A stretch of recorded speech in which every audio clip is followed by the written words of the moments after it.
I was so sensitive to the criticism though. People are going, man, you suck. I was like, I really do kind of suck.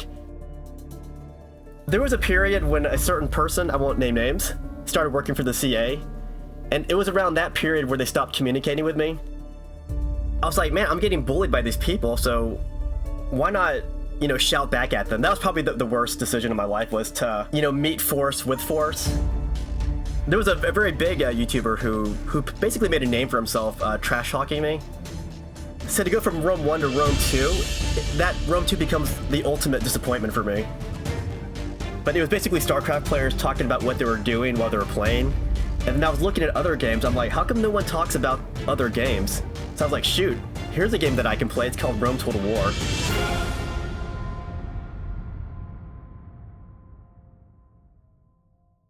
Hello everybody and welcome back to another episode of the Resonant Deep Dive, and this is an exciting one today. We're here with Alex, aka Prince of Macedon. How are you doing, my friend? I'm doing good, my friend. Sorry that it's so late in the day for you. It's sort of 4 p.m. It's not too bad. I'm normally in the office around this time anyway, but this is kind of surreal for me because I've watched your videos for so long now, and when I asked you to come on this podcast and you said yes, I messaged my brother and he was like, oh my word, you got the Prince of Macedon on, that's amazing. You've been doing YouTube for quite some time now. What was it, 2007, 2008 that you started? It was either 7 or 6. I forgot. I had to check my YouTube account. I think it might be 7. But I gotta say, it's pretty cool talking to you because when you commented on my video before, I'm like, who is this guy? And I went over, I'm like, wow, you got some really cool Mountain Blade videos? I'm like, this is some really cool stuff. You have done Mountain Blade in the past. You did Napoleonic Wars. You did a couple of videos on that, didn't you? When it first came out, was it? I did. Yeah, I did. I was so sensitive to the criticism, though. People are going, man, you suck. I was like, yeah. I really do kind of suck. So I kind of just stopped playing it. But I loved the game so much that I always wish that I came back and played it some more. But it was such a fun game.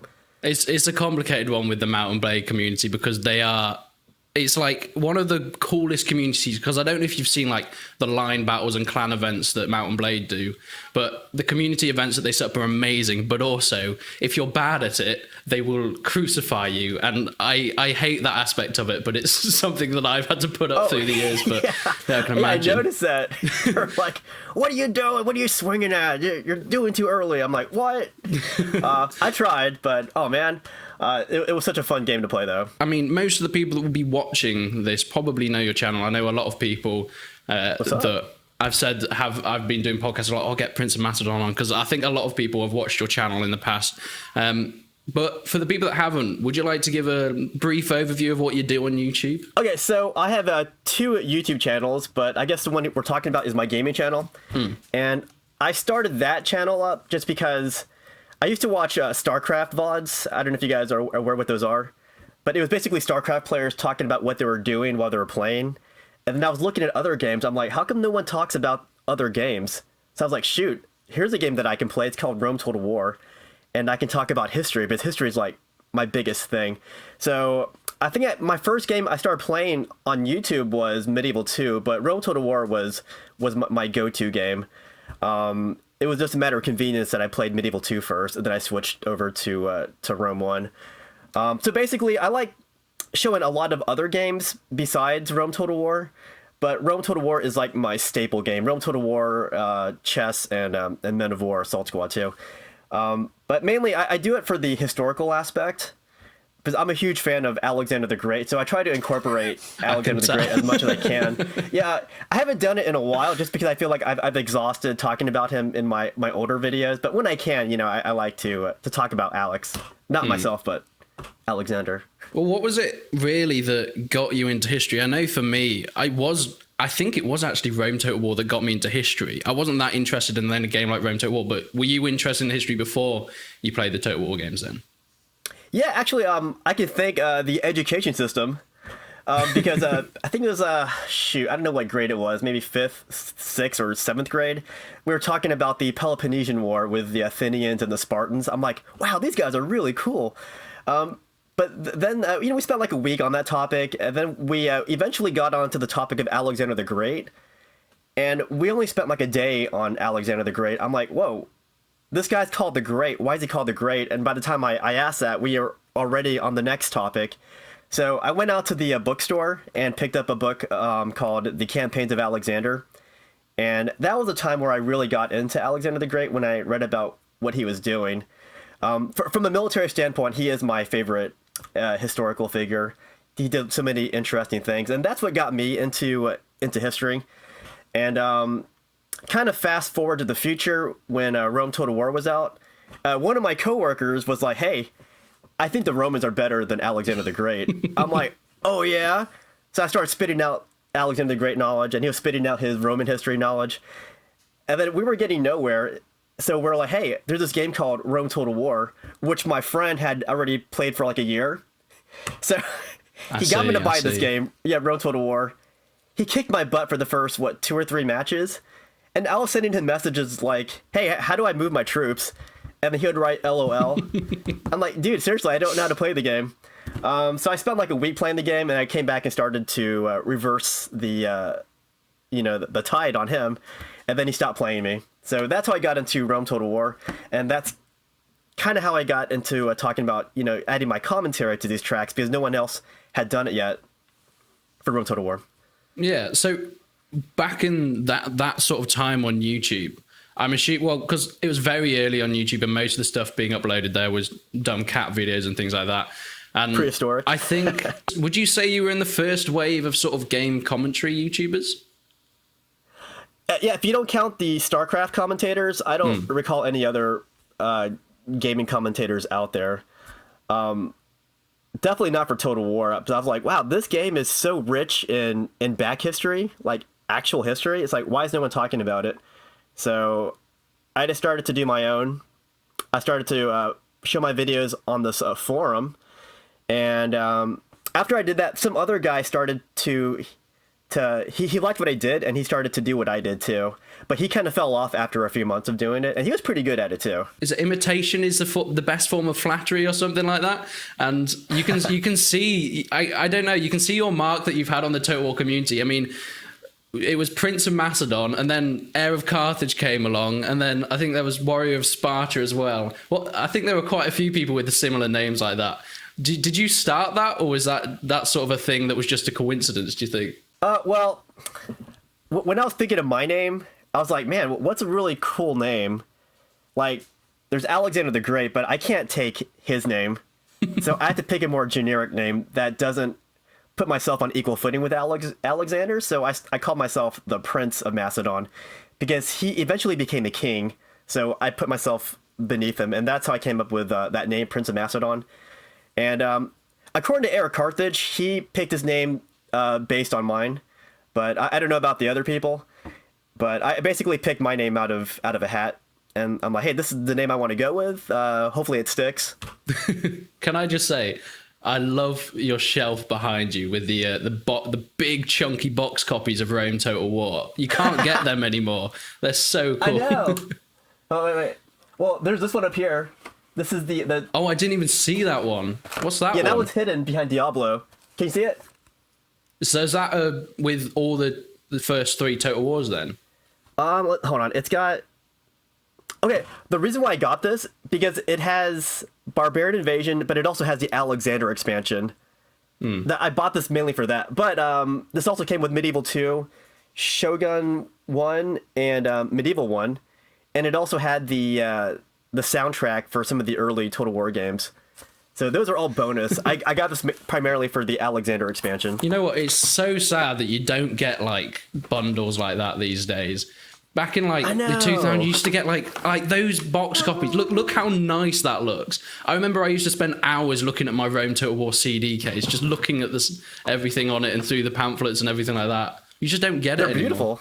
Yeah, did you used to go to the GameStop? I'm not sure how it is where you're from, but like here we have like GameStop. And then I would just peruse the shelves. I'm like, oh, this is so beautiful. And I would always see a copy of Rome Total War on the shelf. And it was a magical experience to seeing that. But yeah, nowadays everything's like digital, unless you have like a console. It's always nice to have a physical thing. I do think like having a Steam library of everything is so much more useful.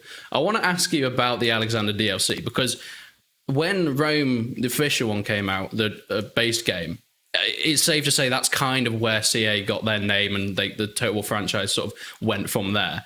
But the Barbarian Invasion DLC, I would say it was pretty popular. The Alexander one was less popular. What did you think of it? Because I think there's a lot of mixed responses from that one. Yeah, well, since I'm a multiplayer person, I felt like Alexander was lacking like a lot. Like they could have added a lot more factions to it. You know, like more, city-state factions. They could have added them. There were so many places, so many people that they could have added to that. So for me, Barbarian Invasion had a lot more playability on multiplayer. It's a lot more balanced, and there's a lot more factions. But I'm really biased towards Alexander the Great, so I was like, shoot, I'm going to play the heck out of this.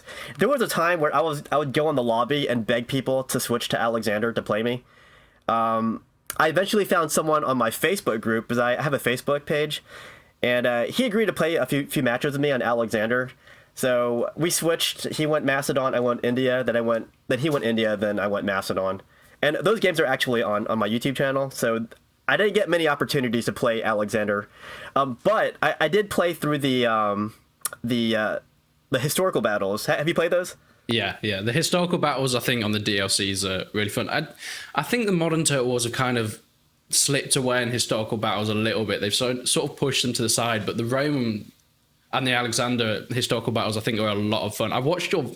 I can't remember which one it was, but you did a video on that went quite popular. It was the Alexander historical battle with the elephants crossing the river, I think it was. Oh, the Hydaspes. Yes, that's the one.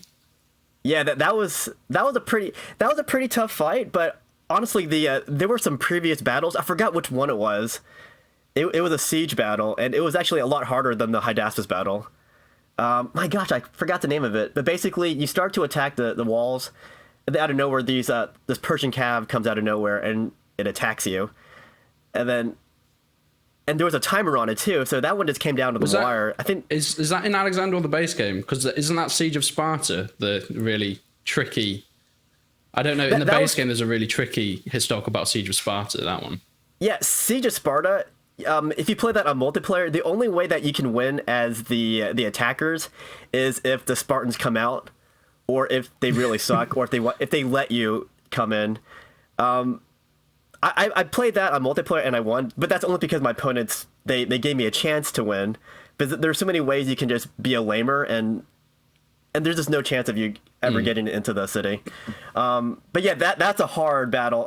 If you play that on very hard or the hardest level on single player, then yeah, you have a chance of winning as the attacker, because you can totally trick the computer into doing things that a human wouldn't want to do. The genius of the Total War AI. Yeah, pretty much. But yeah, back to the Alexander thing. I love that they had Brian Blessed doing the prologues for the battles, so you can get into the back history before you even start the battle, and I love that aspect. You know, it's storytelling, and it's telling you what the history was like for those battles. They weren't accurate, but they were, it was fun to recreate, and it gave gamers the chance to do independent research on what the battles were actually like. So I love that aspect of these early CA games for historical battles. Yeah, I think, I'd say Total War was what really got me into history, and I think a lot of other people as well. But I want to go back to the beginnings of your YouTube channel, or career as or people call it. But how did it really start for you? Because did you start growing with Rome Total War, or where were the numbers coming in? Because you sort of blew up quite quickly, didn't you? Yeah, I think for the first, maybe the first year or the first 2 years, like, there weren't many people watching. Like, people on the forums, they loved what I was doing. And I never had aspirations for getting, like, crap loads of views. So one day, I think it might have been this really crappy battle that I played in the desert. I think I was the Macedonians, and the other guy was using the Germans. It was a really terrible battle. But for some reason, the view count went, like, past 1 million. I'm like, what's happening? Is it, like, spam bots? That was a spike in my views, but I think what really did it for me, even though I was still playing Rome Total War, when Empire and Napoleon came out, and I was playing those like every night and posting a video like every morning, I think that's when my channel started to really grow, is with those games. But yeah, I always went back to Rome Total War, and then I think by steadily playing Rome Total War, I eventually attracted a more solid fan base for that game. Yeah. Well, I want to talk to you a little bit about the future of, or at least the modern day Total Wars. Because, I mean, it's no secret that you've sort of stayed with the older ones. What was sort of the reason behind that? Did you just not really get into the other Total War games? It's the gameplay. The gameplay changed a lot, starting with Was it the Shogun. engine that changed? Was it with the engine you think really changed that? Yeah, a lot of people liked Shogun, but for me, I felt like Shogun it just felt the same as every other game after that. It felt exactly like Three Kingdoms. It felt like Warhammer 1 and Warhammer 2. It felt like Rome 2. It felt like, what's that Attila one? I think it's just called Attila. Yeah, Attila. It just felt the same, and I felt like the blobbing never really stopped. I felt like I had like no control over my units. Like I clicked on it, and I also had a hard time distinguishing units when I zoomed out. That's something that never happened on Rome 1 or Medieval 2. So you could zoom out and you could still enjoy the game just as much as when you zoom in. But I felt like when you started playing these newer games, starting with Shogun 2, you zoom out and it looks pretty bad to me. It just looks like a bunch of little blips. I think they lost a lot of consistency, whether you played zoomed out or zoomed in. But yeah, unit control was different. It was a lot different. I know some people like that, but for someone who's played Rome 1 religiously and Medieval 2, it's just a completely different gameplay experience. And you don't get that same unit control as you do with the other games. Plus, the maps in the newer games are like 20 times smaller than the multiplayer maps in Rome 1. I remember, like, especially it was always a weird thing for me why they took Free for All out, because that was like one of those were, I think, some of your highest videos, because they had like the best ones to watch, especially like a scored resolution free for all where you have like 1 or 2 units and it would just be trying to pick which battles you go into and which ones not, and then all of a sudden they just took out free for all. And I think those big large landscapes you'd fight across had something to do with it, because the battles just went, okay, it's 1v1 now, and you can sometimes do 2v2s, but that's about it. They did bring free for all back for Warhammer 2, but I think that was definitely something they missed. Yeah, I was lobbying for the free for all to come back for the longest time. I would talk directly to these, to the CA, like in person, and go, hey, we need to bring it back. We need to bring it back. We need to bring it back. Honestly, a lot of people who worked on these newer games, they never even played Rome 1 or Medieval 2. I even asked them, and they're like, oh, I never actually tried it. What is free for all? And that really surprised me. When about was this? If you watch my videos, anytime I went to those events, whether it be in San Francisco or Europe, every time I went to those events and saw them, I always asked them about free for all. And I think there might have been a few times where I caught that on video. I don't remember if I did or not. But when they finally brought it back, they didn't really look at how they did it in the past with like Rome 1 and Medieval 2. They had bigger maps back then, and when they brought it back for Warhammer 2, they start all the factions right next to each other. It's like, if you do that, it's just going to be a big, meat grinder. It's like there's one of the no best reason... things was having like the pizza wedges around, so everyone against each other. And yeah, that was one of the best parts of Rome 1, I think. Yeah, when you start off on separate corners, that gives you time to, strategize, open like secret diplomacy with other players. So, hey, why don't you attack them and I'll attack these guys? Sometimes you'll backstab them because of convenience. But yeah, with those early free-for-all games for Medieval 1 or Medieval 2 and Rome 1, it's kind of like Game of Thrones. You can have these political discussions with other players. But when they brought it back for Warhammer 2, it felt really rushed. And all the players are right next to each other. There's no reason to strategize. You're just going to rush in there and just start attacking it. It was very thoughtless to me. Yeah. So have you, because I don't know if you might have posted 1 or 2 videos on your channel, but have you played every single Total War, even the recent was like Warhammer and Warhammer 2? Because you haven't really played that much on your channel, have you?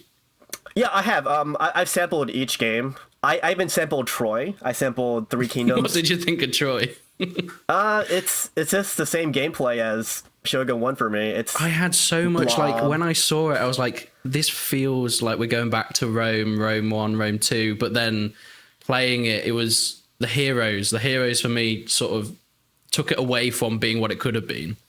I don't know how you felt about Troy, really. I mean, I love the idea of putting heroes in it, but for me, it's the gameplay that held it back. Like they could implement heroes. They could have implemented heroes in Rome 1, and that would have been cool. It's just the way they went about doing it, and also again the gameplay. The gameplay, it just kills it for me. Like I would still play these games and have fun with it, but for me, they don't hold a candle to Rome 1 and Medieval 2. Not even Napoleon Total War. That's my opinion, though. But I have sampled every game. Have you even played like Three Kingdoms and stuff like that? Because that was when they added in the heroes. So how would you think they could do the heroes in like a way that it works? Because it kind of, I don't know, when it gets to the point where you've got one guy that can take out like 2 units on their own, I feel like that completely changes the tide of, or at least the way that battles work anyway. Well, for that, you could go back to the way they implemented the historical figures in Napoleon. Like, they weren't super powered at all. In fact, they cost even more money, and they were so fragile. And all they could do was rally your units, and that's all they could do. They couldn't like shoot, laser beams out their eyes or anything like that. So maybe for a historical game, make him a lot more underpowered, unless there's someone like Alexander the Great who actually fought his battles. But only give them their only special power should be like rallying and maybe martial combat if it's a historical figure renowned for martial combat. So that's how I would implement it in Rome 1. But you mentioned how you went to like CA events and stuff, but you stopped going to them. What sort of happened with that? Because I've noticed on like some of your social medias, you talked about how they sort of stopped giving you codes and stuff. What really went on there? Well, they stopped inviting me. Do you know why? I mean, I kept asking. There was a period when a certain person, I won't name names, started working for the CA, and it was around that period where they stopped communicating with me. Like they would send emails, with these game codes coming out, and then I noticed I started getting these games really late. Like other YouTubers were already posting the games, and maybe like two or 3 weeks later, I would finally get my code. And I'm like, hey, what's going on here? I would directly message that person and ask him what was going on, and he would not respond to me, like, period. People were defending this guy, saying that he wasn't responsible for that, but then the content creators who were working with him told me that that was the guy that I should be talking to, and that was the guy I was getting emails from. So it's around that time period where I stopped getting invites to events. I stopped getting the game codes in advance like I used to. And then eventually, they just ceased all communications with me altogether. And it wasn't until more recently when Josh took over that I started raising hell, basically. I'm like, hey, what happened? It's been like 3 years since I've got anything from you guys. So Josh actually did add me back to the list. But the problem here is I'm still getting the games late. Because I'm used to getting the games, first. Yeah. And uploading the games first with the embargo being first for me. And honestly, until I get that again, I'm not going to be playing these games that they're sending me. Like, I'll sample it, but I'm not going to be, oh, wow, I'm so excited about this. I'm going to play this game for a month. So do you think it was sort of like, I don't know, with the benefit of the doubt, do you think it was miscommunication, or do you think they actually had something against sort of the videos you were making? It couldn't be miscommunication because I've emailed them so many times. I've Facebooked the people who work for them so many times. Did they leave you on red?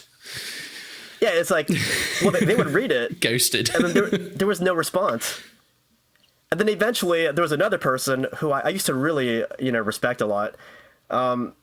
He gave me this really flimsy answer saying, oh man, somehow your name ended up off of our emailing list. But I'm like, right. that can't be the case because I've been emailing you guys constantly telling you I'm not getting these games. I was telling them for like 2 or 3 years that I'm not getting the games. So how would they not know that I was trying to get in touch with them? It doesn't matter if my email disappeared from their mailing list. The fact that I was emailing them constantly, that should have told them that there was a problem. And the fact that I wasn't being invited to these events, I mean, oh yeah, actually another person, another content creator went to one of these events. And he asked one of the guys directly, hey, how come Prince of Macedon's not here? And then the employee told him that I wasn't playing the games anymore. It's like, the reason I'm not playing the games anymore is because you stopped sending me the games. So it's like, from what the heck? what it sounds like from like their side, because you're not posting them on your channel, they're like, oh, we won't bother sending it. And I've had a similar thing, like with it was recently with Rome Total War Remastered. I've found out that there are 2 tiers of lists now, which I didn't know about before. But I was invited to the Three Kingdoms press event. And that's the only one I was invited to. And I was so excited. I went down to London and I played it. And then I made a video on that. But like, I don't make videos on like games, the same game, like all the time. I used to with Bandle, but I don't anymore. I'll like switch between games. And I make like a Total War game every like a video like every few weeks.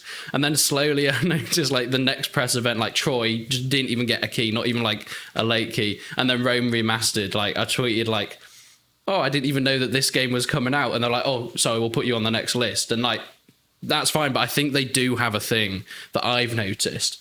And I guess it's just a company policy where unless you're making regular videos on the most recent Total War, I think they probably just sort of leave you out for that one. I don't know if you've experienced that. Well, back when I was getting the codes, I was playing these games religiously for at least a month. Like all the new DLCs, I'd play for at least a month. But again, that's when that one guy who I won't name decided to cut me out of that. It's like, how can I play the games anymore if they're not sending them to me? Do you know if it was him? Did you have beef? Was there beef between you previously? I've never communicated with that guy in my life, except when I wasn't getting the games anymore. And then people were telling me that he wasn't responsible, and I was like, the other content creators are telling me they have direct contact with this guy, sending them the game. So why isn't he sending me these games anymore? Because I would get the initial email, right, from that guy, like, sent to everybody. Then I go, hey, how come I got this game like 3 weeks late? No response from him. This is a reply to, no response. I see. Yeah, so like that's definitely the guy, and the fact that the other creators are telling me that's the guy, that was definitely the guy, and I don't know why that happened. Yeah, right. So you're saying that you just sort of you don't really know why they just sort of stopped sending. They just stopped sending it. But yeah, that thing with the tier thing that you talked about, that's a more recent thing. Oh, is it? But, okay. Yeah, so, but every time they did send me games before that guy came over, I was playing these games nonstop. And that's because I was getting the games first. Like, I didn't have to wait 3 weeks after another YouTuber, which was kind of a slap in my face, to be honest. So I was like, why is this happening? Because that never happened before. It just, something within their own ranks decided not to send me these games anymore. I don't know why. I never broke their rules once. I went to all their events. I had a perfect attendance for their events. It's like, I did everything that they asked me to. And I never broke their embargo. Never. So. Are we going to get a Prince of Macedon and Creative Assembly boxing match going? You have to take out each one of their staff. Like, you pick each one, who's next. In a gladiator style, are you not entertained? And they have to keep coming forward. And you're like, give me a key, knocking each one out.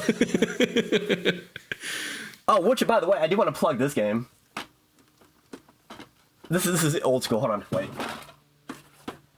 When you say Gladiator, it reminded me of this game. I thought you might be bringing that one out. When you said, I want to plug this game, I saw the S. I was like, is it Spartan Total Warrior? I never played that. So that is Creative Assemblies. Is it their first game? No, it's, I'm not sure when this came out. Actually, it says Sega on it. Oh, yeah, Creative Assembly. It's fun. It's like, do you know what it's about? So I've seen bits of gameplay of it. Is it more like you control one character and it's sort of a hack and slash thing? Yeah, it's basically a hack and slash game. And it's really fun. Very historically inaccurate. But it was so fun. All you the best games are. Yeah, exactly. But you play Spartan and you're just like slashing Roman invaders. And it's just a fun, mindless game. I wish they made more games like this. Yeah, I was about to say, do you think Spartan Total Warrior, do you think they were trying to make a spin-off there and it just didn't sell enough copies to make another one? Or they just, because it might have been like a third-person spin-off kind of thing. Yeah, I'm not really sure what happened. That's one thing I wish I asked him about. I guess something that I would remember, then I would forget to ask him about it. Because, like, man, that game had so many possibilities. Like, I wanted to be Alexander the Great, to be honest, and like taking on the Persian Empire. Alexander Total Warrior. Yeah, I would play the heck out of that game.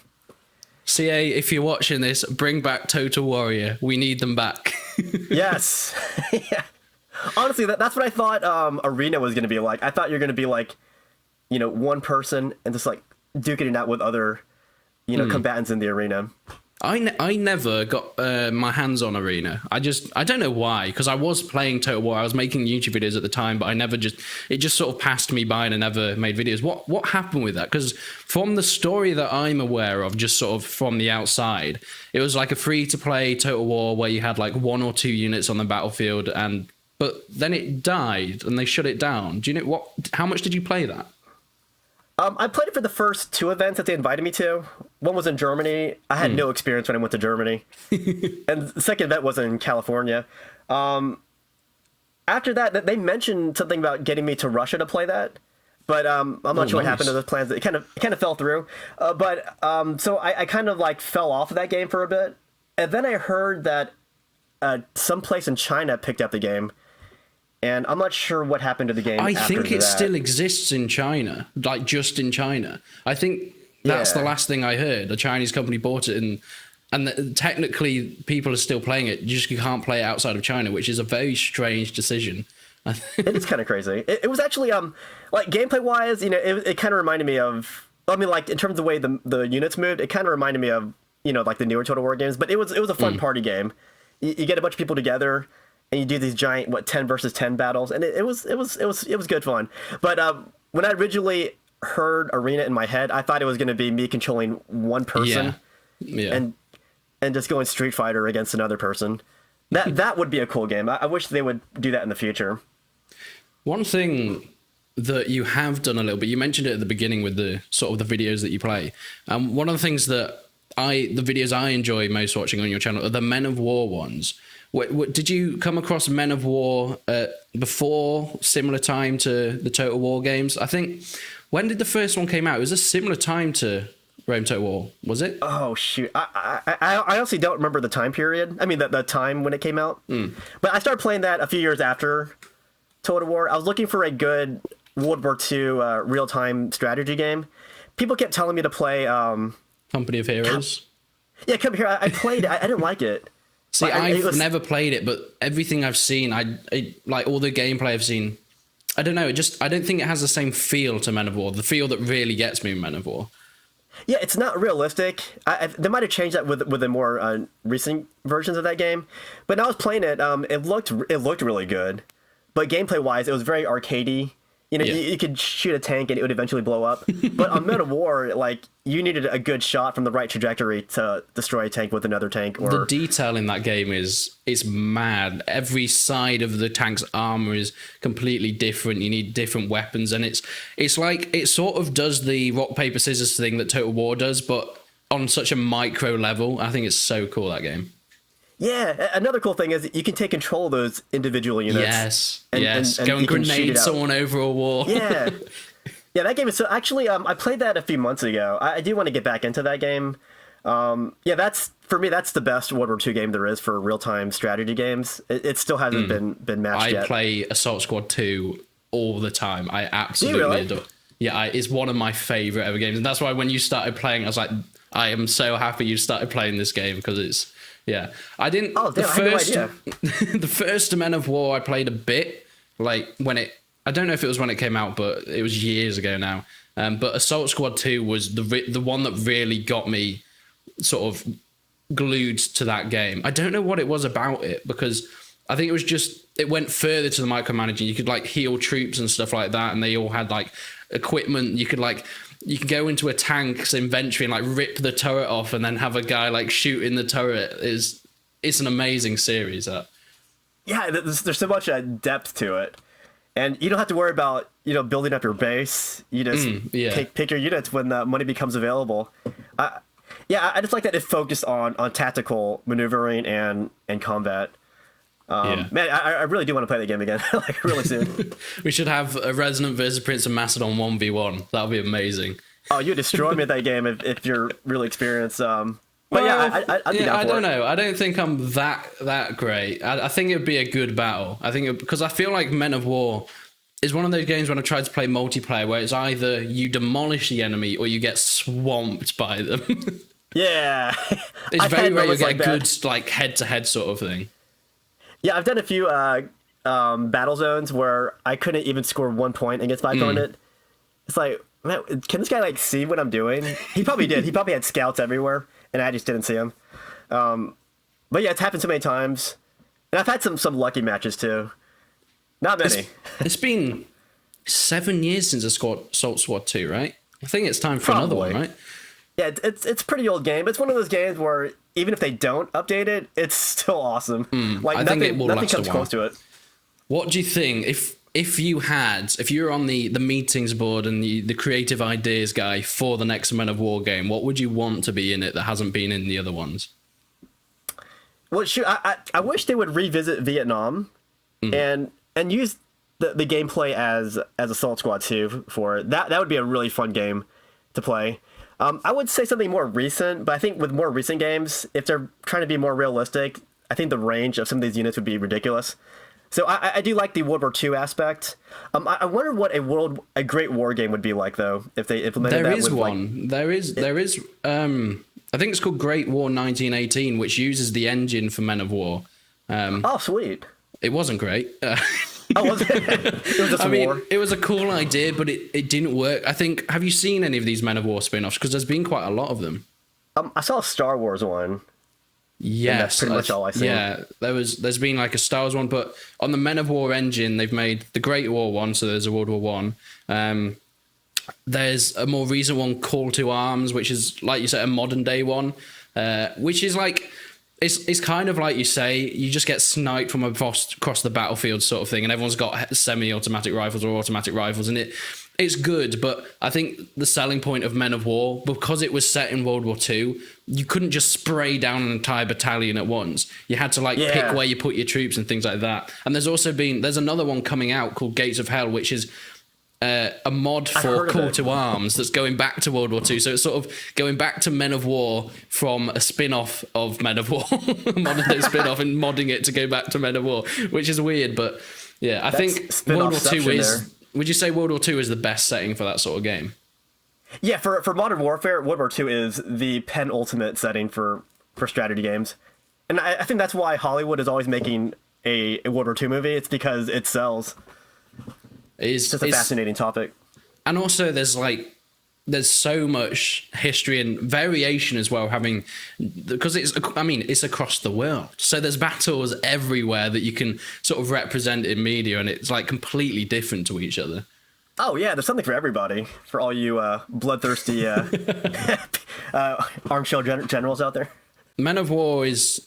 I feel like it needs a new one. I'd love some updated graphics on it, and there's the Robad's realism mod that I think everyone plays with, and I think if they put that in the base game, it'll be great. Have you ever played many mods on that game? I haven't played any mods, to be honest.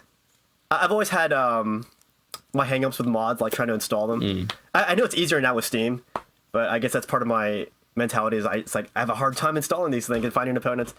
But yeah, I've heard a lot of great things about Rob's art for that.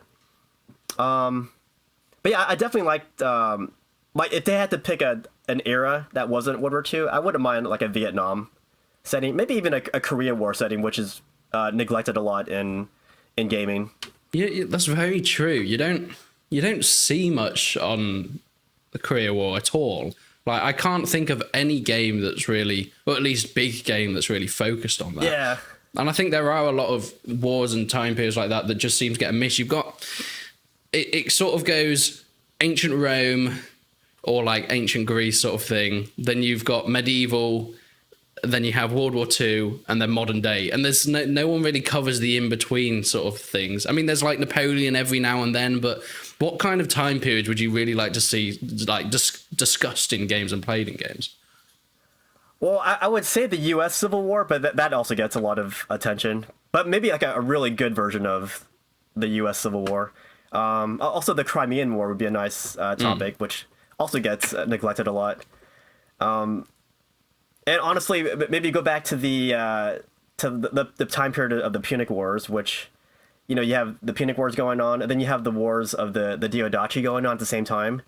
I don't know. I feel like I want someone else to step up and do a really good Rome 1 game that's not Rome 1.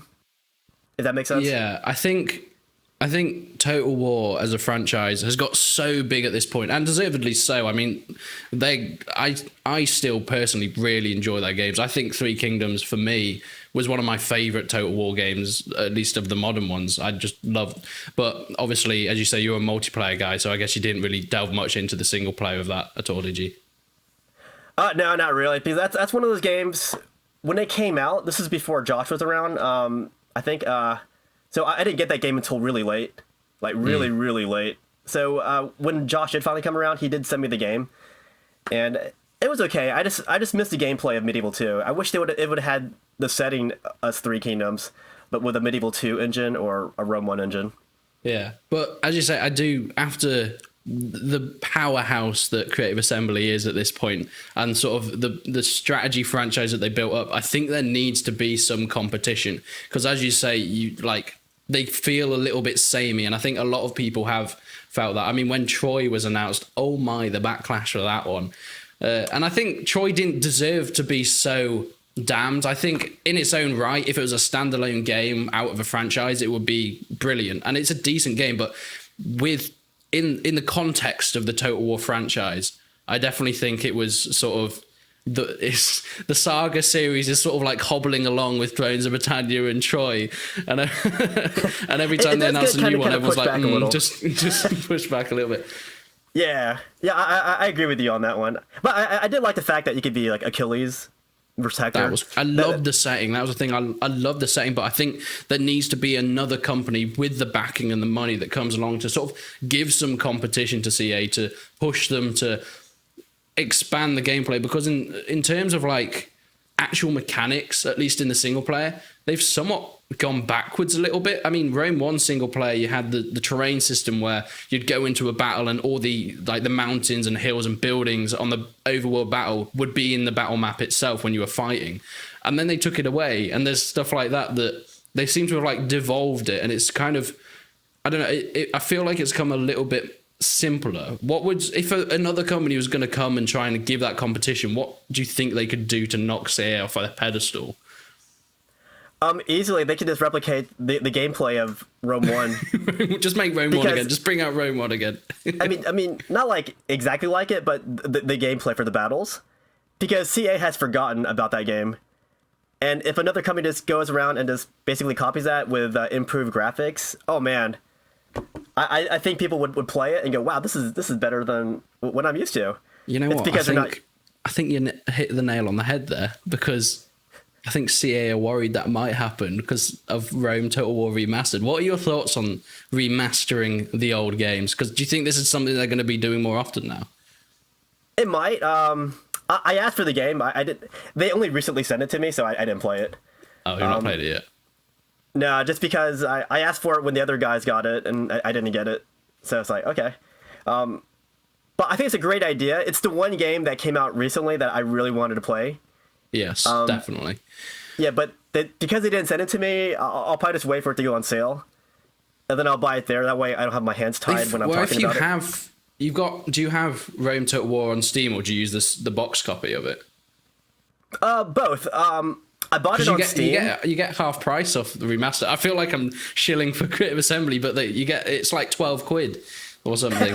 Is it really? If you have Rome Total War on Steam, you get it 50% off, which is pretty good actually.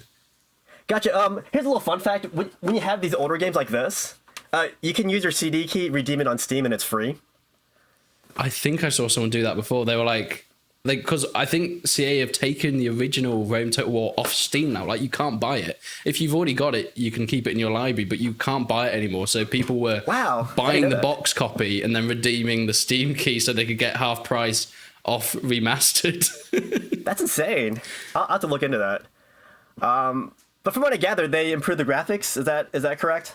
Yeah, I mean, it's not. It doesn't look like the modern day Total War games at all. It still looks like Rome Total War, and I'm kind of happy because I think Rome Total War looks fine, and it's sort of got that, I don't know, nostalgic aesthetic to me, and sort of it's got that feel, and I think the graphics definitely help with that. But yeah, it's just basically, I think the main thing that I'm happy about is now it runs well on like modern systems. Because it doesn't crash anymore, and like Rome Total War on Steam just crashed all the time. I did have that problem when with my other computer, it's like, why can't I play Rome 1? And then I finally got a new gaming system. Well, it's not new anymore, but back in the day, it was kind of new. I was like, wow, I can actually play Rome 1 again. Because it used to lag a lot when I played, and that really annoyed me since I do multiplayer. One thing I want to know, right? So I've got a bit of a request here. You've stated you're not too keen on the more modern Total War games, but if you had to, right, let's go from Rome 2. So Rome 2, Attila, what was after that? Was it Thrones of Britannia or was it Warhammer 1? I think it was Warhammer 1. I forgot all about Thrones of Britannia. You're not the only one. Right. Rome 2, Attila, Warhammer 1, Warhammer 2, Troy, Three Kingdoms. We'll forget Thrones of Britannia. If you had to rate them for the top 6, from 6 being the worst, 1 being the best, how would you do that? Oh, man, that's starting so from tough. Rome 2 onwards. That's so tough. Because, like, honestly, for me, I thought the gameplay was the same for all of them. So does it just come down to setting for you, really? Yeah, I guess it'd be the setting. I mean, you would think I would have a historical bias in this case. But I do like the rich lore of Warhammer. But I think Warhammer has a lot of, great stories to tell. When I was playing that game, I did play it for a few months, actually. And it was pretty fun for the story. So, shoot. Let's start with the very bottom. What's the worst out of the modern Total Wars for you? Gosh, I mean, honestly, they all feel the same to me. Well, I guess if I had, since I have to pick, maybe Thrones of Britannia, just because I don't really know much about that game. Yeah. Would have thrown that one to the wolves. And shoot, I don't want to say Troy, but I feel like I don't know much about Troy either. I think I think there is an issue with sort of. I would put Thrones of Britannia and Troy at the bottom, but that's only because they're the ones that I've played the least, and I think that probably comes into it quite a bit. But maybe I played them the least because they are my worst ones, but who knows? Maybe that's Where would you put Rome 2? Where do you rate that? Because obviously it was the sequel to... I mean, I don't want to beat around the bush here. The best game of all time, in my opinion. Yeah. But how did you think it really... I mean, we can talk about the release, but as a game today... for where it is with all the updates and things, how do you think it compares if you played it recently? It's hard because you know my favorite game is Rome 1, right? Yeah. So to go from Rome 1 to Rome 2, that Rome 2 becomes the ultimate disappointment for me. It's like, what happened? And Rome 2, it just kind of represents everything that was bad for these newer games. Like, they look great in close-ups, yeah? But gameplay-wise, it was just so lackluster. Something that I did like about Rome 2, I did like that there were so many factions in it. And I like that a lot of these factions were balanced against each other when you play multiplayer. And there's another cool thing. I like that you could still move your units and still stay hidden. I like that. I just didn't like that it wasn't Rome 1. It was such a downgrade in terms of gameplay. I don't know about campaign. I never touched campaign. I heard campaign was pretty good. I don't know. But I think the campaign was pretty much, standard, normal Total War, which I really love the campaign. And obviously with the co-op campaign, I mean, co-op makes anything more fun. So that helped. But so you played it on release, right? What was your experience with that launch? Because it's almost infamous in not just Total War, but gaming in general. Well, this is back when I was, doing early release games for Sega or for Crave Assembly. So I was actually in Rome, Italy, when they unveiled it to the other big gaming companies. Jealous. Yeah, so honestly, it's kind of weird. Like they let us tour the studios a lot because it was on the set of HBO's Rome. So I see. Yeah, they let us do that. I have a video for that if you want to see it. And then when it came to playing the game, they only gave us like maybe 30 minutes to an hour to play it. And were you a bit suspicious at that point? Yeah, I mean, they kept telling me, hey, this isn't finished, like, at all. So I was like, oh, okay. So based on it not being finished yet, it looks pretty cool. The gameplay, to me, though, it was... Like, I wasn't feeling the gameplay. but it looked good. Like again, when you zoom in, it looks fantastic. Even when it wasn't polished, it looked pretty good. So I was hoping when they finished it, it would have been great. But honestly, when I went back to the United States, and then when they finally released the game, oh man, I was wondering what happened. But I was scared to say it though, because this is back when I was doing things for Creative Assembly, doing all the early release things. But I think people knew what I was about because I went back to playing Rome 1. Yeah, I think people sort of got the gist. Yeah. Like, Yeah. I didn't want to say anything, but I did go back to Rome 1, like, not too suddenly. Well, there was a lot of talk. I don't know if you've seen this at all, but there was sort of, I don't know. It was a phase that was kind of confusing in the Total War community for me. It was sort of, I don't know the best way to put it, but I don't know if you really saw this much, but it felt like a bit of a shit on Prince of Macedon era. And there were a lot of videos made about your battles and stuff. Did you see any of that stuff? Yeah, I saw a bunch of them. How did you react to that? Because it's obviously it's awful to get stuff from like comments, but other YouTubers making it. How did that feel? It was really annoying. At first, it was clan people talking trash about my abilities, even though I would go back and play like their best players and still beat them.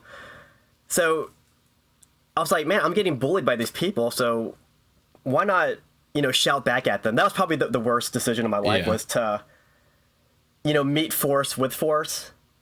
Because in people's eyes, they didn't see me as someone standing up for myself. They saw me as the aggressor. Yeah.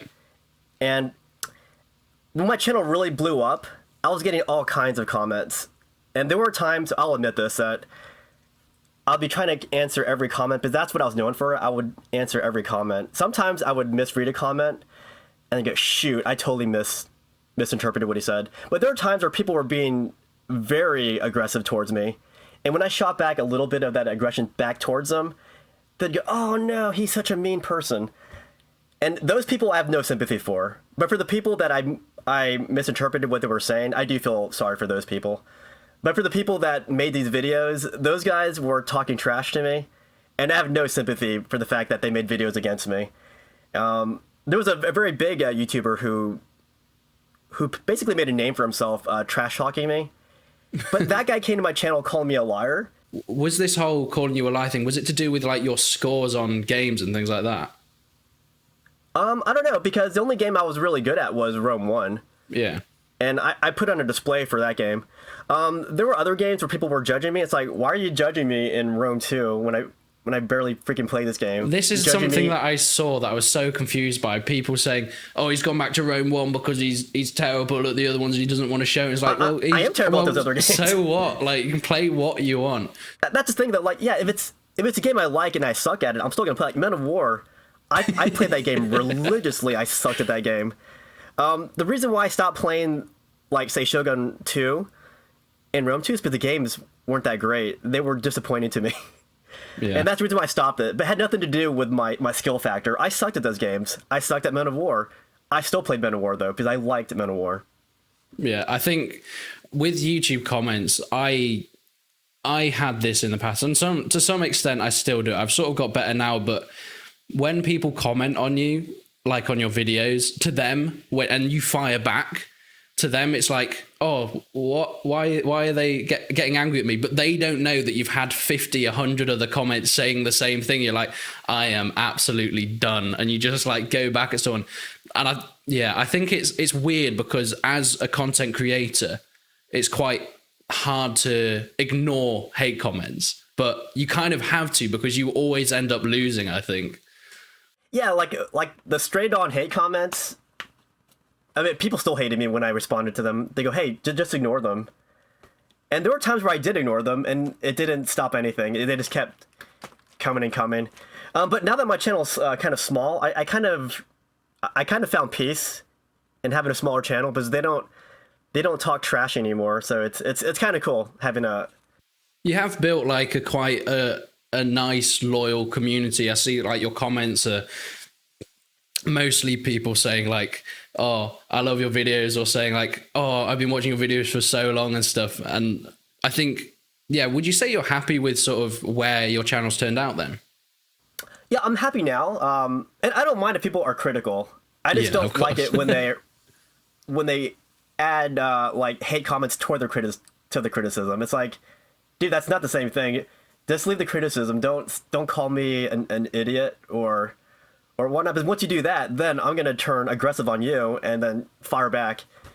But yeah, I am happy where it is now because like people are still critical, but they're a lot more respectful now. And the people that are still coming back to my channel, these aren't the same people that were on it before. If they are, then I consider them friends because they know who I am. I know who they are. And I kind of like that I basically know the people commenting on my videos now. Before we end this, though, what would you say to anyone watching that you would sort of advertise your channel to? What are you getting up to these days? Where's the channel going? Are you sort of just sticking with what the content, or have you got plans in the future for different types of content? I don't have any plans right now. I've kind of slacked on my gaming channel. I've been doing a lot on my vlog channel, covering a lot of like theme park stuff, car shows, RC car mini movies. If you guys want to watch those, go to my other channel. But on my gaming channel, I've been pretty lazy with it. But I have shown Rome 1 was my most recent video, and I did play Men of War like a month ago or so, and I also did some chess. So I'm always falling back on those 3 staple games. And if I see a game that I really, really like, then I'll play it. But as for my channel, I don't really plan things in advance. Just play what you want when you want, sort of thing. I just play what I want, and I kind of like that, you know? I just kind of go where the wind takes me, and people don't really care anymore, and they don't expect me to play certain games. Yeah. So I kind of like where it is. Just quickly, before we do end, you mentioned your second channel, which I remember watching the Adventures of the Prince of Macedon. Oh, those videos were amazing. Is that sort of, would you say that's sort of your passion channel, where you just put up whatever you're doing when you're doing it and just sort of having fun? They're both my passion channels. Like, if you see me playing Rome 1 or Men of War or chess, is like, that's because I love the games. But equal passion is my other channel too, because I like going to theme parks. Something that I'm really big about though is making my own little mini movies using RC cars. I've seen them. They're brilliant. Oh, thank you. I'm working on a Jurassic Park one right now. But if you guys want to check those out, I think my most recent ones, there's Mad Max one, there's a House of a Thousand Corpse one. And I do spend a lot of time in those videos, like months. You know, I write the story out, I cast people to do the voices and stuff. And I have fun getting the parts for it. But yeah, I think both my channels, they're both my passion things. Basically, to sum that up. Yeah. Well, if you haven't already, then go and check out both of Prince of Macedon's channels. But thank you so much for coming on. I've really enjoyed this. It's been great to talk to you, and sort of a surreal experience. Someone that I've been watching on YouTube talking to for. You, my friend. Yeah, you've grown like huge. So I'm very proud of you. Thank you very much. That means a lot coming from you. But thank you all for watching the podcast, and stay tuned to the next one. All right, guys. Bye-bye. Take care.